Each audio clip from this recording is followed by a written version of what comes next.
The arena had never been that quiet. Dust floated mid-air, hanging like breath held too long.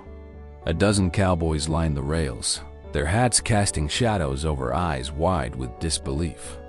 In the middle of it all, a young boy stood motionless, clutching a rodeo flyer in his tiny hands. He couldn't have been more than 7. In front of him, a massive black bull, 2,000 pounds of muscle and fury, was kneeling. Not dead, not wounded, just kneeling.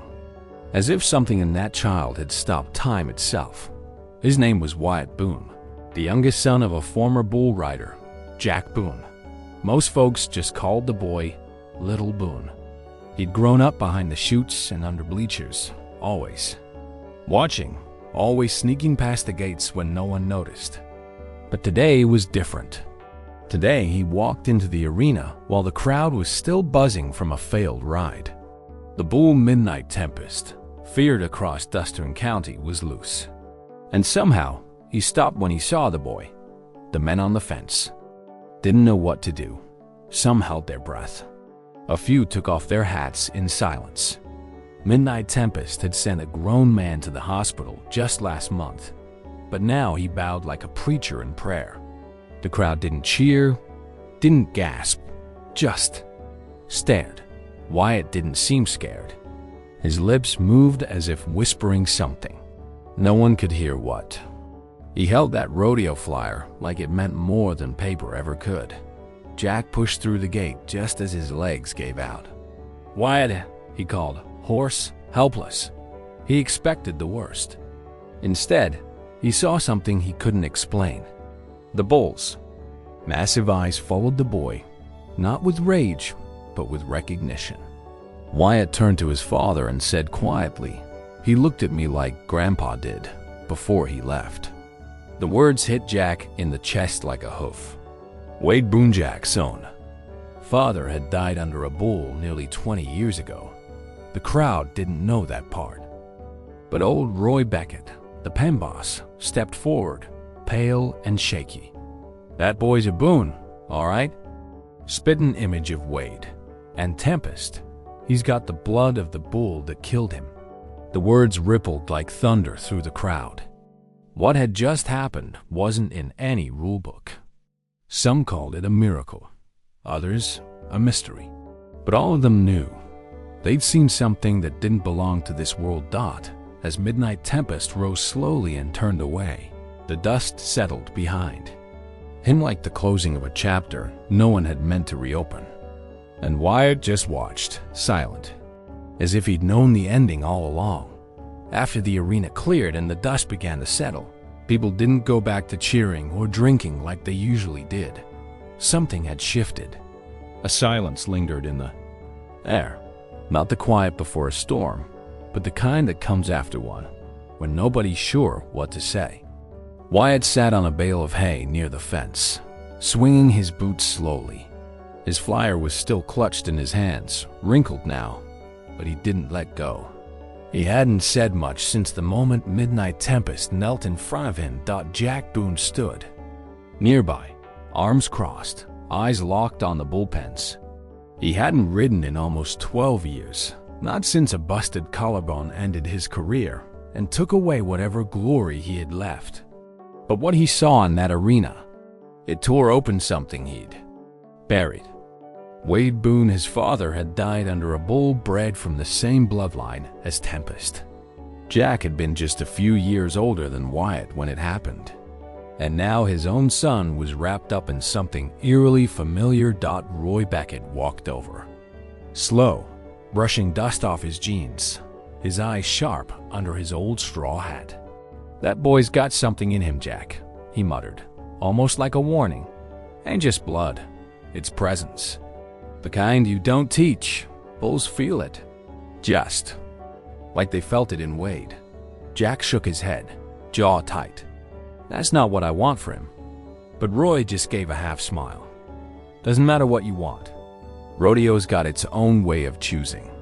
Inside the pens, Midnight Tempest was calm now, standing silent in his chute. Not pawing, not snorting, just watching. The handler said, They'd never seen him like that.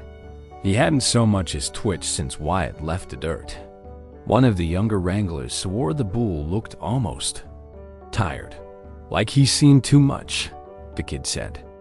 Roy didn't respond, but the words hung heavy back at the truck.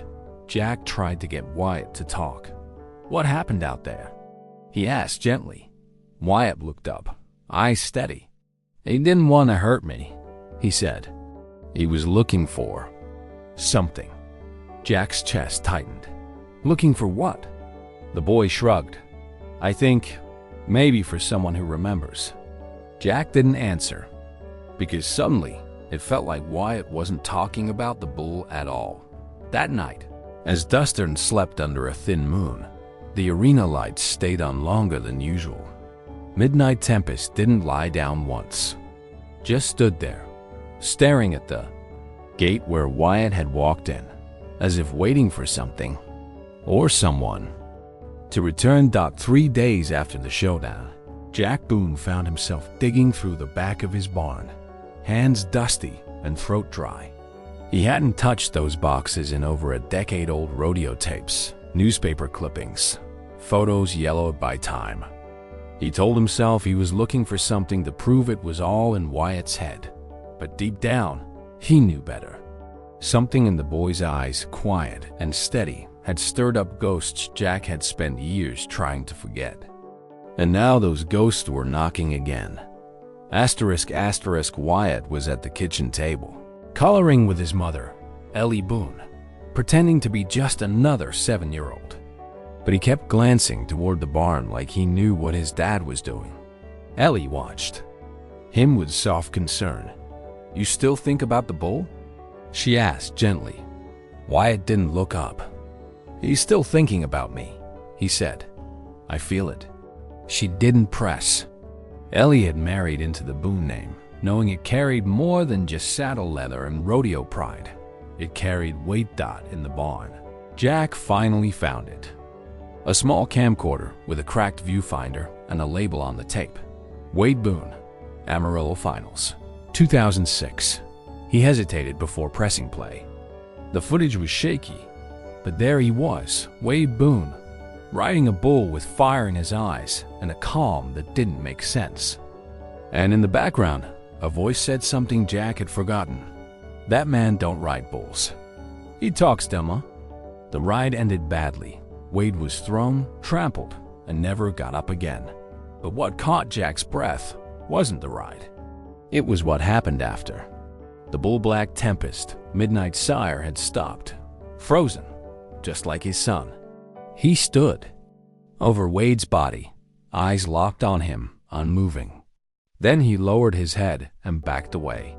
It was exactly what Midnight Tempest had done to Wyatt.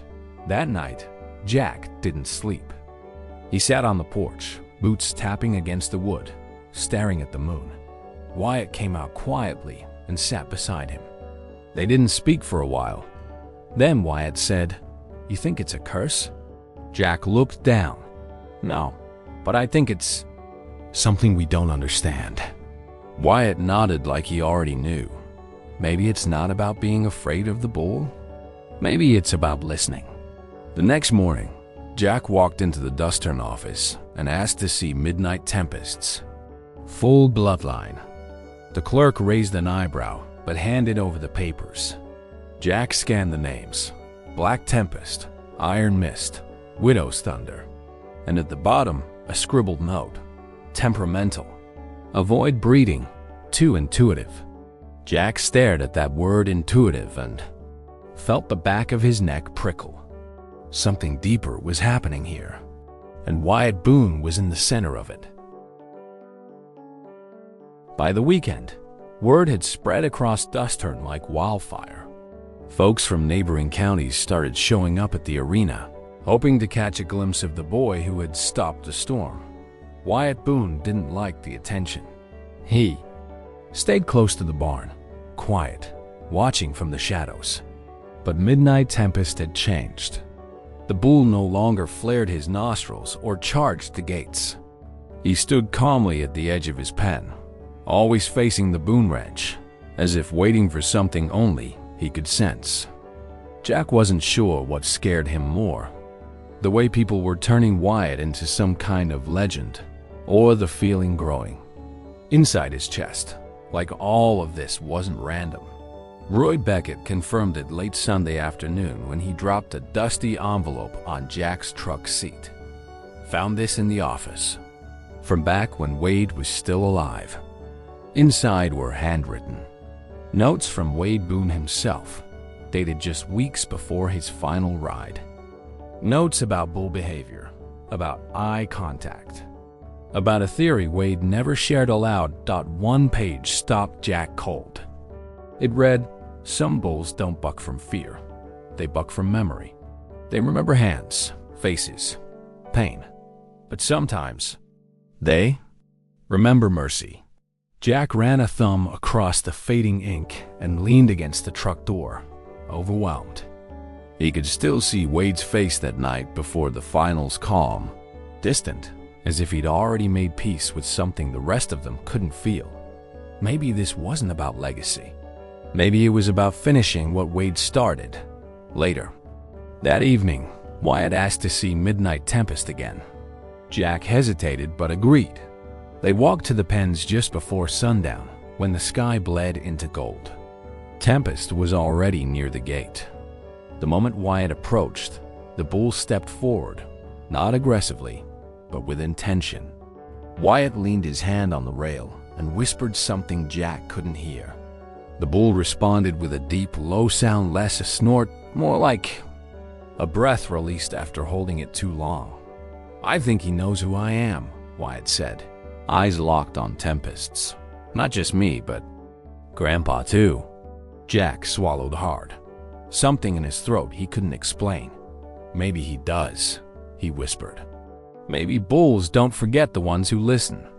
In that moment, Jack no longer saw a boy and a beast. He saw two survivors of something ancient, something sacred that couldn't be named. Back at the house, Ellie watched them return from the window. She placed a hand on her chest, not sure why she felt tears building behind her eyes. She didn't understand it all, but she knew something was being passed between generations, not in words, not in trophies, but in the silence between a boy and a bull. It had been over a week since the day Midnight Tempest knelt in the arena, and still, no one in Dustern had stopped talking about it. Jack Boone tried to go back to routine, checking fences, fixing tack, pretending nothing had shifted, but deep down, he knew better. Something had cracked open, not just in Wyatt, but in himself. He caught his son watching old rodeo tapes alone in the living room, eyes quiet and serious. Not for the thrill, but for the rhythm, like he was studying something deeper than bulls and buckles. One morning, Roy Beckett showed up at the ranch again, carrying a worn-out saddle. "This was Wade's," he said, setting it gently on the porch. He had it custom-made for one last ride. Never got to use it. Jack didn't say anything, just stared at the leather-creased, weathered, still holding the weight of a man gone too soon. Wyatt came outside and placed his hand on the horn of the saddle like he already knew what it was. "It smells like Grandpa," he whispered, eyes closed. Later that day, Jack took Wyatt to the arena, early before the gates opened, before the crowd returned. Midnight Tempest was already pacing slowly, like he sensed something coming. Jack stood beside the rail, arms folded, heart heavy. "You know I can't let you ride him," he said softly. Wyatt didn't look up. "I don't want to ride him," he said. "I just want to understand him." The boy walked closer, and again, the bull stilled, watching, listening, breathing deep. Back at the Boone house, Ellie found an envelope, tucked inside one of Wade's old journals. Inside was a photo of Wade as a young man, maybe 21, standing next to a black bull almost identical to Tempest. On the back, in Wade's handwriting, it read, "There's something in his eyes. Like he knows I'll never hurt him." Ellie sat down slowly, fingers trembling. This wasn't just about bulls. It was about something passed down, an understanding that skipped words and landed in the space between generations. At sundown, Wyatt stood again beside Midnight Tempest. This time, he didn't speak. He just stood there, eyes wide, letting the silence fill the space. The bull lowered his head slightly, almost in acknowledgement. Jack watched from the stands, and for the first time in years, he didn't feel afraid. He felt still, like maybe all the noise, the years of regret, the fear of repeating mistakes had quieted. And in that stillness, Jack realized something. Maybe this wasn't about riding. Maybe it never had been. Maybe it was about listening to the silence, long enough to hear what the bull had carried all along. The Dustern Committee didn't care much for legends or quiet boys with strange gifts. To them, a bull like Midnight Tempest was a prize fighter, a spectacle, a moneymaker. And with the rodeo finals approaching, they announced that Tempest would return to the ring. The flyer read in bold red ink, "One final ride, Midnight Tempest versus Dustern's top contender." Jack Boone read it 3 times before crumpling it in his fist. They didn't understand. Or maybe they didn't want to. When Wyatt heard the news, he didn't speak for hours. He sat on the porch swing, staring out across the pasture where the wind moved the grass like waves. "He's not ready," the boy finally said. "They'll hurt him." Jack knelt down beside him. "He's a bull, son. He's faced worse." Wyatt shook his head slowly. "Not like this. Not when he's trying to change." Jack didn't know what scared him more, Wyatt's certainty, or how much it reminded him of Wade. Roy Beckett visited the Boone Ranch that evening, face drawn and weathered. "They've already drawn the rider," he said. "Colt Mallory. Heavy-handed. Only cares about the 8 seconds." Jack cursed under his breath. Colt was a brute, and everyone knew it. If Tempest gets worked up, it won't be a ride. It'll be a bloodbath. Roy nodded solemnly. Or worse, Tempest might not fight at all. And if he refuses, they'll put him down. You know how this business works. The next morning, Wyatt stood by the bullpen before sunrise. Midnight Tempest was restless, pawing at the dirt, nostrils flaring. "They're going to test you," Wyatt whispered. "But you don't have to give them what they want." The bull stilled, tilting his head just enough to look the boy in the eye. Jack stood behind them, arms crossed, his heart pounding against his ribs. There was no stopping the event now, but maybe there was still time to change the outcome. Ellie tried to talk Jack out of going. "You don't owe them anything," she pleaded. "We can take Wyatt and go.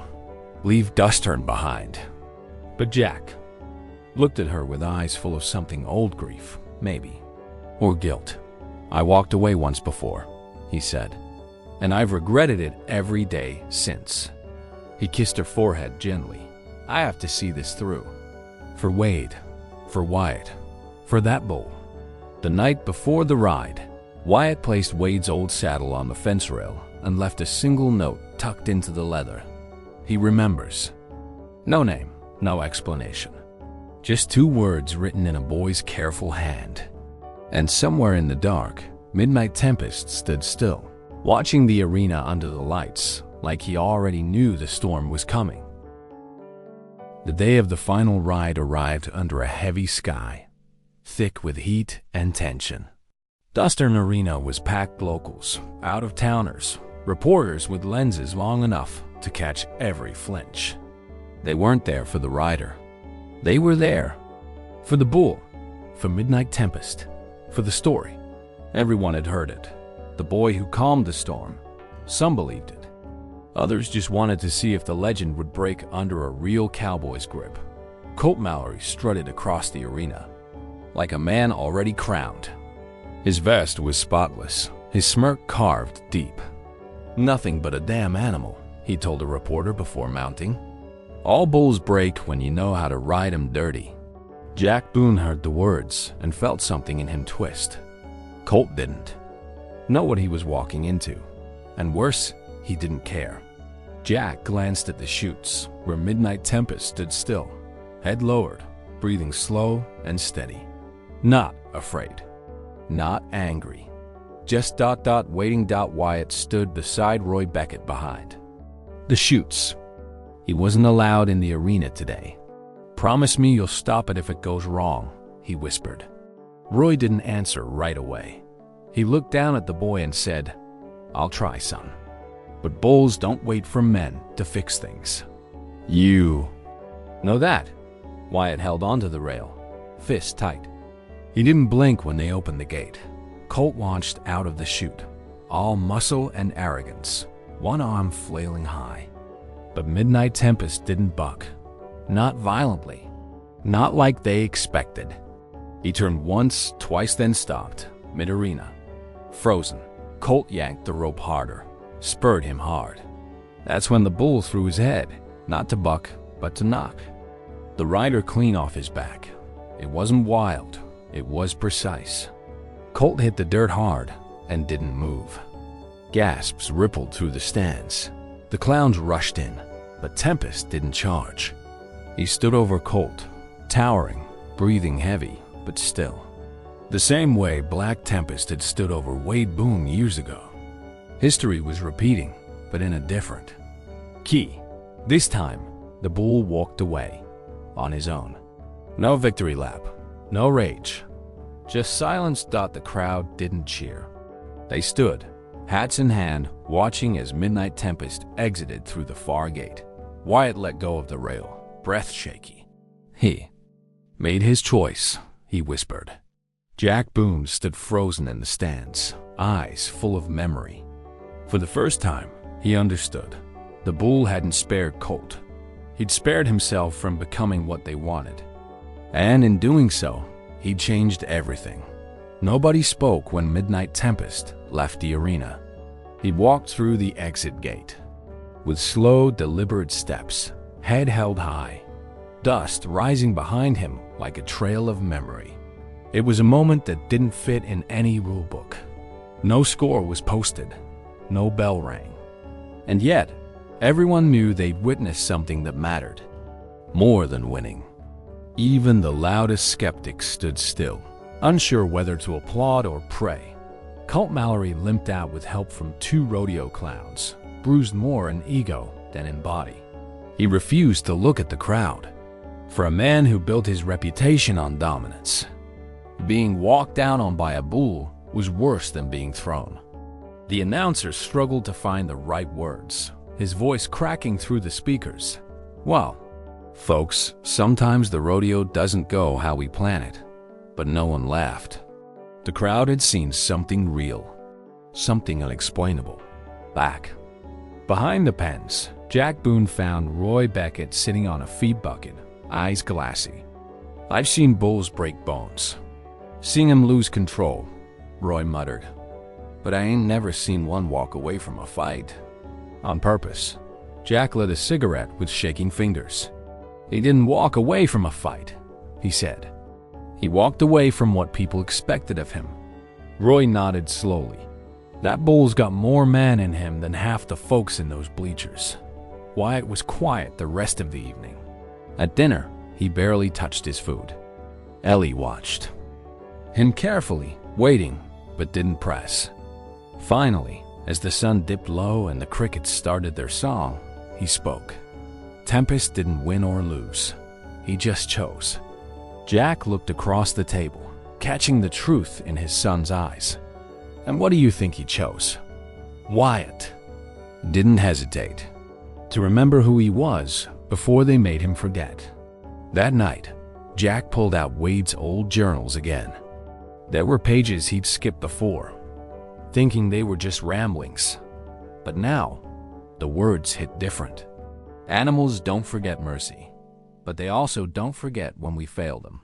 Another line. If one day a Boone finds one that remembers, don't try to own it. Let it be free. Jack closed the notebook slowly. His hands trembled. The next morning, Jack went to the arena office and signed the release papers.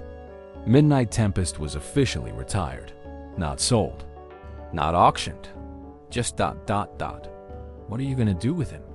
the clerk asked. Jack smiled. Faintly, let him rest. Let him be what he was meant to be, more than a bull in a cage. And far across the field, behind the Boone Ranch, Midnight Tempest stood at the fence line, still watching the boy who had seen him first. A week after his retirement, Midnight Tempest stood in the Boone family pasture like he'd been there his whole life. He didn't run. He didn't rage. He simply existed, calm, alert, and always watching. Wyatt visited him every morning, never crossing the fence, never trying to touch him. He didn't have to. The bond between them had never needed reins or ropes. It was silent, ancient, unspoken. The kind of connection not even grown men fully understood. Jack Boone spent more time on the porch now, less with tools in his hands and more with memories in his eyes. He watched Wyatt grow quieter, more inward. Not withdrawn, but thoughtful, like something sacred had been handed to him, and he was still learning how to carry it. Sometimes, Jack saw the ghost of Wade Boone in his son's posture. The way he stood with his shoulders just slightly forward, listening more than speaking, like he was already a man. One evening, as the sky turned the color of fire, Wyatt finally crossed the fence. He didn't run. He didn't even speak. He just walked up to Tempest and sat down in the grass beside him. The bull didn't move, only shifted his weight slightly, then lowered his massive frame onto the earth, resting beside the boy. From the house, Ellie saw it through the kitchen window and put a hand to her mouth. Not out of fear, but reverence. Later, that night, Wyatt asked Jack a question that stopped him cold. Why do people try to break what they don't understand? Jack looked down at the worn wood of the table, searching for an answer. Because sometimes, understanding it would mean changing themselves. And most folks would rather tame something wild than face their own fear.